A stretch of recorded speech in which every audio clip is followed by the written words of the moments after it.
Assalamu alaikum. Today we're going to make halwa. Here are the ingredients you'll need. 4 cups of water, which is 32 ounces. 3 cups of sugar.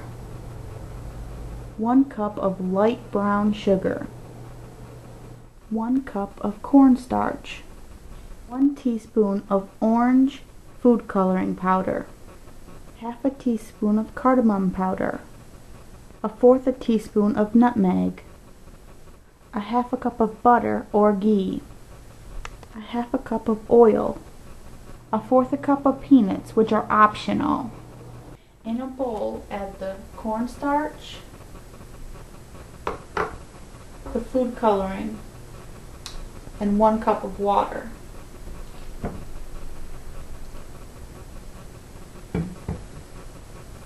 Mix it until it's smooth. You know that it's mixed well when there's no lumps and it's just runny like water. Turn the stove on medium-high. Add the 3 cups of water,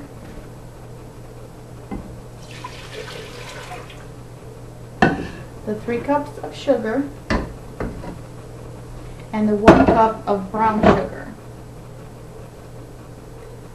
Mix it well until all the sugars are dissolved and bubbles start to rise to the top. Now that bubbles have started to form and they're starting to rise to the top of the pan, you want to add the cornstarch mixture.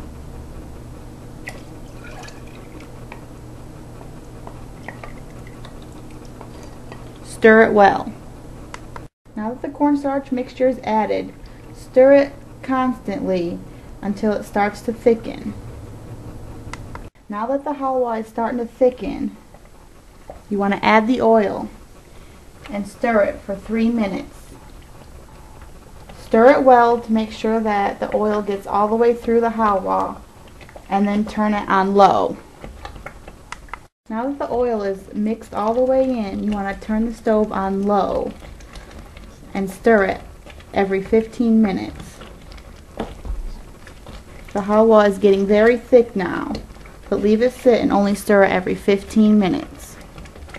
Now that 15 minutes have passed, you want to add 1 tablespoon of butter and stir it around.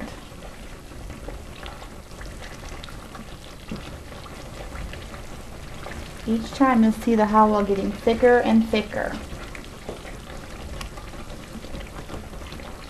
Once the butter is stirred in completely, wait 15 more minutes before stirring again. Now that 15 more minutes have passed, add another tablespoon of butter and stir.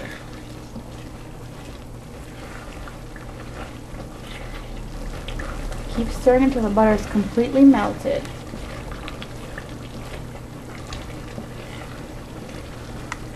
Now another 15 minutes have passed. We want to stir it again and add another tablespoon of butter and stir it until it's fully melted again.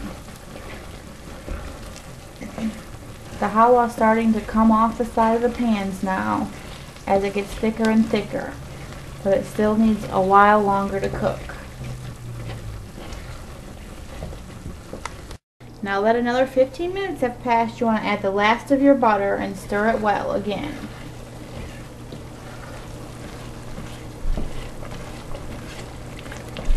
The halwa is becoming very thick now, but it still has a while to go. You want to keep cooking it until you see lots of little bubbles forming in the halwa.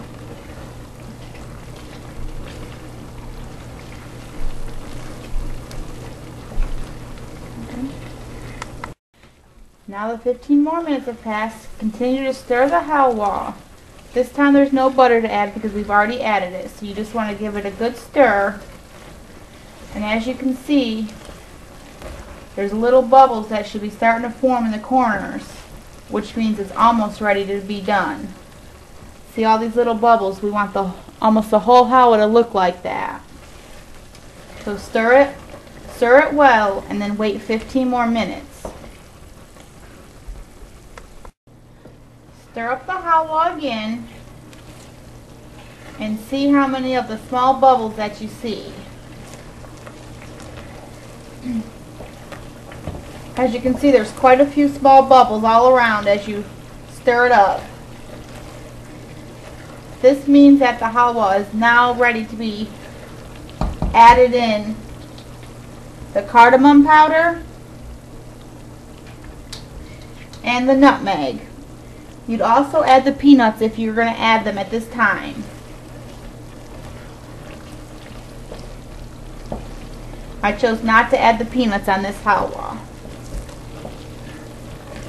You want to keep stirring it to make sure that all the spices are incorporated throughout the whole halwa.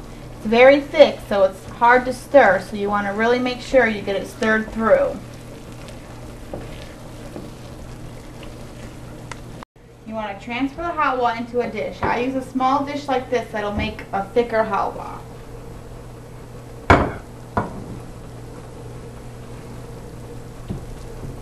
Should just slide right on out, and you want to press it down to make it even throughout the whole pan.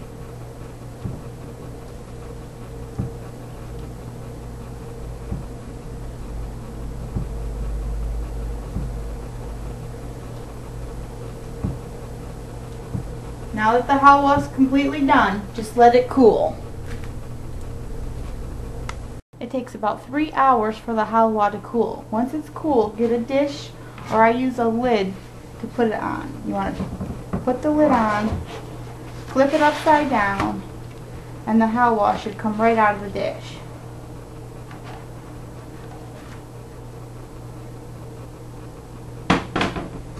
Now the halwa is ready to be cut and served. I cut the halwa into small pieces because it is thick. This is what it should look like when it's all done and cooled. It's very thick on the inside. Now it's ready to serve.